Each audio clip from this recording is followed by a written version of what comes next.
डापवा हमेशा से अपने सभी मेंबर्स की हेल्थ को लेकर काफी सजग रहा है।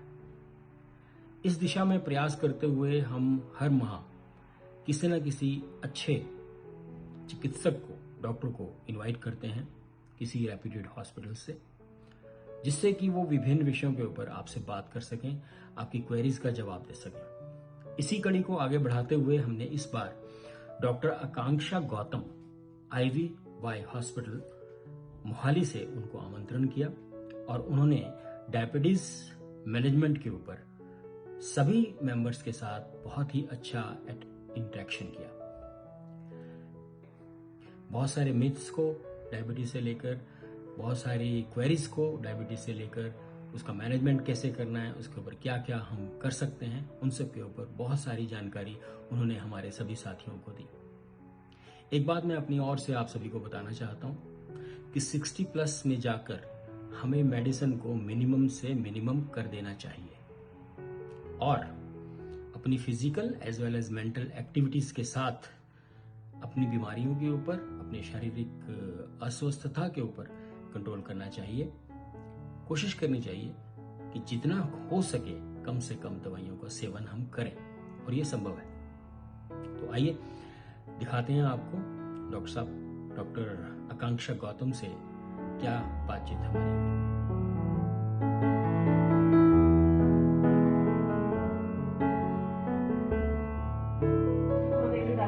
I'm Dr. Akanksha Gautam from IV Hospital Mohali and I'm an endocrinologist.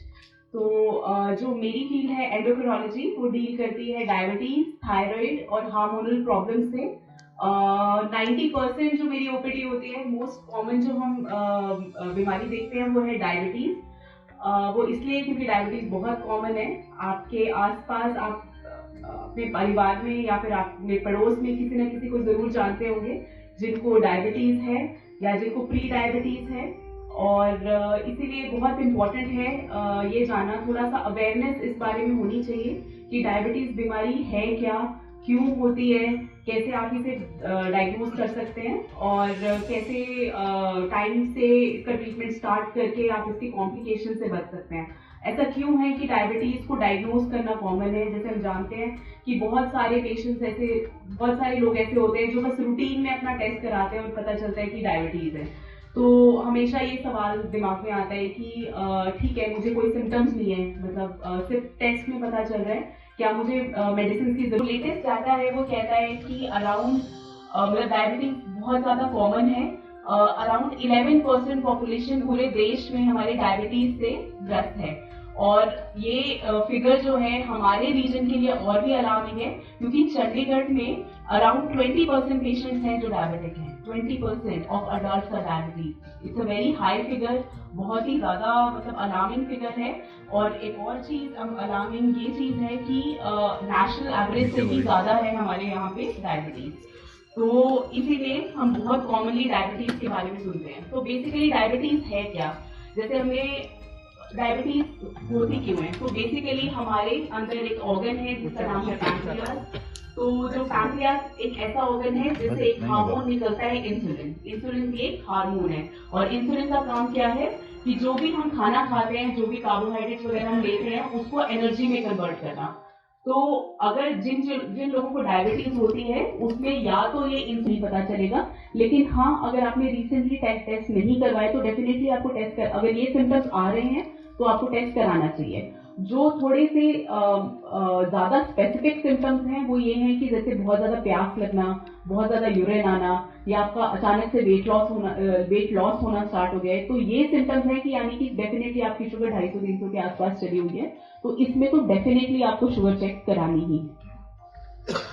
Doctor, जैसे माना जाता है कि diabetes normally preventive treatment precautionary लेते हैं, तो इसके बारे में कुछ हमें बताएं कि क्या क्या हम डाइट में अगर मॉडिफाई करें या लाइफस्टाइल में मॉडिफाई करें, वॉक करें, या तो इसका कितना इफेक्ट पड़ता है कि ultimately we have not to go to the treatment. Exactly.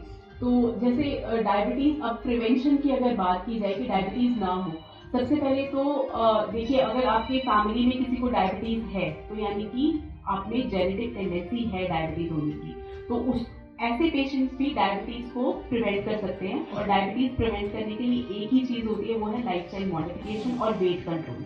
तो बेसिकली आपको वेट नहीं गेन होने देना होता, आपको अपना BMI नॉर्मल रखना है। अगर हम अंदाजे से देखा जाए तो जो आपकी हाइट है, जो हाइट सेंटीमीटर में मान लो आपकी 160 सेंटीमीटर हाइट है, तो आपका आइडियल बॉडी वेट अराउंड 60 के अराउंड होगा, मतलब हाइट माइनस 100, ये आपका आइडियल अंदाजा, एक अंदाजे से ये आपका आइडियल वेट होना चाहिए। तो आपको अपना वेट अपने आइडियल वेट के आसपास रखना है।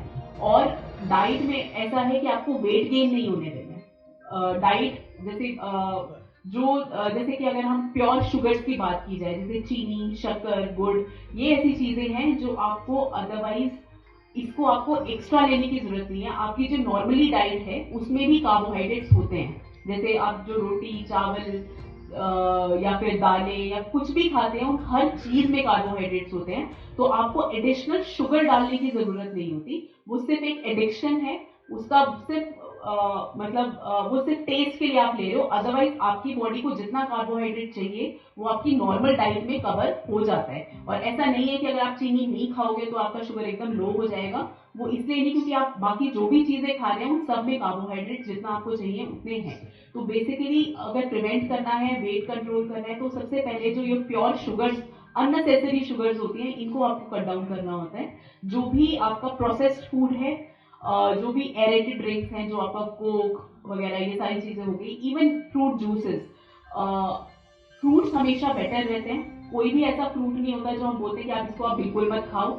हम उसमें भी, जैसे जो फ्रूट्स होते हैं उसमें भी रिस्ट्रिक्शन बोलते हैं, क्योंकि जैसे अगर जो बहुत ज्यादा वाले मीठे फल हैं, जैसे कि आम, केला, चीकू, ग्रेप्स, ये वो वाले फ्रूट्स हैं जिनमें कैलोरीज ज्यादा होती हैं। तो इन चीजों को रिस्ट्रिक्ट करना होता है, यानी कि आपने लेना है तो आप कभी कभी लो और एक लिमिटेड क्वांटिटी में लो।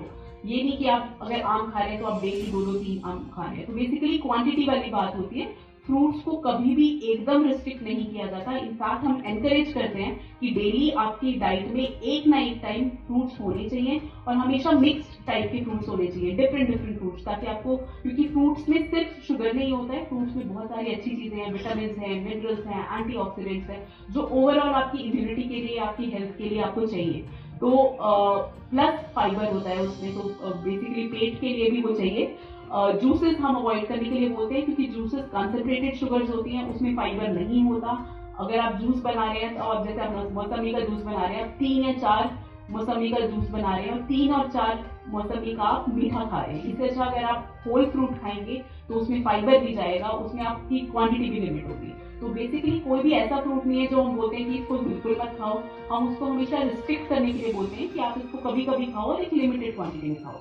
जो चीजें हम बिल्कुल रिस्ट्रिक्ट करने के लिए बोलते हैं वो आपकी प्योर शुगर्स हैं, जैसे चीनी, शक्कर, गुड़, ये वाली चीजें हो गई, मिठाइयाँ, क्योंकि ये सब सिर्फ टेस्ट के लिए वंस इन अ वाइल आप लेना चाहे आप ले सकते हैं, बट अगर आप इसको बिल्कुल डेली में अगर बिल्कुल रिस्ट्रिक्ट कर देंगे तो ऑब्वियसली आप अपना वेट अंडर कंट्रोल रख पाएंगे। प्लस जैसे मैंने बताया, एक सेडेंटरी इनएक्टिव लाइफस्टाइल वो एक रिस्क फैक्टर हो जाता है डायबिटीज के लिए। तो एटलीस्ट 30 मिनट्स की एक्सरसाइज 5 टाइम्स अ वीक, इतनी आपकी एक्सरसाइज होनी चाहिए। अगर हम स्टेप्स काउंट, जैसे मोस्टली आजकल फोन में हम स्टेप काउंट भी कर सकते हैं, तो 10,000 स्टेप का टारगेट रखना चाहिए कि 10,000 स्टेप्स का बेसिकली मतलब ये है कि आपका लाइफस्टाइल एक्टिव है। और 10,000 स्टेप्स ना कि डायबिटीज के लिए, इवन कार्डियक हेल्थ के लिए अच्छा है कि आप कार्डियोवैस्कुलर डिजीज को आप प्रिवेंट कर पाते हैं। तो बेसिकली जो डायबिटीज प्रिवेंशन है, डायबिटीज प्रिवेंशन में सिर्फ 2 चीजें हैं। एक है टाइमली स्क्रीनिंग, जैसे 35 साल की उम्र के बाद साल में कम से कम एक बार अपना टेस्ट कराइए। और दूसरी चीज, अपना लाइफस्टाइल एक्टिव रखिए और डाइट अपनी रिस्ट्रिक्टेड रखिए, वेट अपना कंट्रोल रखिए, वेट गेन ना होने दें।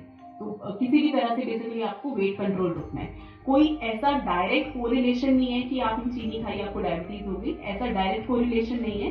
बट चीनी खा के आप वेट गेन अपना कर रहे हो और उसके बाद फिर आपको डायबिटीज हो रही है, तो उस तरह से बेसिकली चीनी वगैरह हम रिस्ट्रिक्ट करेंगे। नहीं बन रहा है या फिर बन रहा है लेकिन रेजिस्टेंस और कैलोरीज वाली बात होती है कि आप ओवरऑल कैलोरीज कितनी ले रहे हैं। जैसे सुबह का जो खाना है, हाँ जी, 11 बजे से पहले नहीं ले सकते। हाँ जी, ठीक है, ये ठीक है या गलत? ये ठीक है। ये ठीक है। ऐसा कुछ वही मैं कह रही हूँ कि सबके लिए एक ब्लैंकेट चीज नहीं होती कि सबको 7 बजे उठ के खाना है और सबको 8 बजे उठ के खाना है। आपको अपना जो अभी लाइफ एक कंफर्ट जो चीजें है कि जो आपने बिल्कुल नहीं करनी है, वो चीजें आपकी प्योर शुगर्स हो गई है ना, वो चीज। बाकी जो भी आपका नॉर्मली लाइफ स्टाइल है उसके अकॉर्डिंग ही आपका डाइट प्लान बनता है। दूसरी बात ये है कि 80 साल की उम्र में हाँ जी। 10,000 स्टेप्स तो नहीं हो सकते। हाँ जी, नहीं हो सकते 10,000 स्टेप्स नहीं हो सकते, लेकिन फिर भी एटलीस्ट उसमें ये क्योंकि ऑब्वियसली एज के साथ आपकी जॉइंट्स वगैरह इन सब की और ओवरऑल हेल्थ भी डाउन जाती है, तो उसमें हम 30 मिनट्स का फिर भी आपको बोलते हैं कि जितना आपकी कैपेसिटी है उतना आप वॉक करो। तो 5,000 6,000 हो जाते हैं। हाँ, उतना कर सकते हैं। नहीं वो कर सकते तो कम से कम 5,000 जितनी आपकी कैपेसिटी है, जितने आपके जॉइंट्स आपको अलाउ करते हैं, उतना आपको एटलीस्ट 30 मिनट्स के लिए कोई ना कोई एक्टिविटी करनी चाहिए। मैम एक क्वेश्चन है, हाँ। आपने अभी बताया कि भाई शाम का खाना जो है 7 साढ़े 7 बजे के बीच खा लेना चाहिए। तो 7 साढ़े 7 बजे के बीच हम खाना खा लेते हैं, मगर हम सोते हैं 10:30 बजे या 11 बजे, तो उस वक्त तक फिर भूख लग जाती है। हाँ, तो उस केस में क्या करना चाहिए? एग्जैक्टली ये ना आदत, एक पहली चीज तो ये आदत वाली चीज है। 7:30 जो बोला जाता है वो इसलिए बोला जाता है क्योंकि बेसिकली आप शाम को मतलब डाइजेशन इतना ज्यादा नहीं रहता और शुगर स्पाइक्स होती है, तो हम उस टाइम पे ये बोलते हैं कि आप थोड़ा कम कैलोरीज वाली चीजें, मतलब या तो बिल्कुल नॉन कैलोरिक चीजें ले लीजिए, जैसे ग्रीन टी आप ले सकते हैं, ग्रीन टी, ब्लैक कॉफी, और तो ब्लैक कॉफी वगैरह लेने से नींद आपकी इफेक्ट होती है, बट ग्रीन टी वगैरह जो कम कैलोरीज की चीजें, फिर आपको वो चीजें उस टाइम पे लेनी है, या फिर आप सैलेड ले सकते हैं। मतलब ग्रीन टी आप ले सैलेड सकते फ्रूट हैं, ले सकते हैं, ये ले सकते हैं। अगर क्योंकि नहीं तो कई बार ऐसा होता है ना कि उस वक्त के बाद नींद नहीं आती। हाँ जी, हाँ जी। तो दूसरा बहुत ही बेसिकली बहुत ही हैवी कार्बोहाइड्रेट वाली चीज आपको बहुत देरी से नहीं लेनी चाहिए, ये कंसेप्ट होता है। ड्राई फ्रूट वगैरह, ड्राई फ्रूट्स ले सकते हैं, अच्छा। ड्राई फ्रूट्स ले सकते हैं। एक ये जो मैम आजकल मार्केट में आया है, ये शुगर फ्री कोक है, शुगर फ्री मिठाई है, तो इसका क्या है मतलब? एक्चुअली जो ये शुगर फ्री है, सारे आर्टिफिशियल स्वीटनर्स हैं, सब में डिफरेंट टाइप के होते हैं। इवन आपकी ये जो डाइट कोक वगैरह होती है, इसमें aspartame, sucralose, stevia, in different नाम से ये आते हैं। तो बेसिकली आर्टिफिशियल स्वीटनर्स में जैसे स्टीविया है वो सेफ माना जाता है, स्टीविया हाँ सेफ है, कोई उसका साइड इफेक्ट नहीं है। इवन जो आपका शुगर फ्री आता है उसको अगर आप लिमिटेड क्वांटिटी में लेंगे, जैसे 4 या 5 पैलेट, जैसे कुछ वो लोग होते हैं जो दिन में 6-6, 8-8 बार चाय पी रहे हैं, तो अगर आप इतने बार चाय पियोगे और इतने बार उसमें बेसिकली आर्टिफिशियल स्वीटनर डालोगे तो वो ठीक नहीं है। उसी को अगर आप 2 या 3 या 4 मैक्सिमम 4 बार आप यूज करें तो आप वो भी सेफ है। आर्टिफिशियल स्वीटनर उस तरह से सेफ है। क्वांटिटी इंपॉर्टेंट होती है कि उसको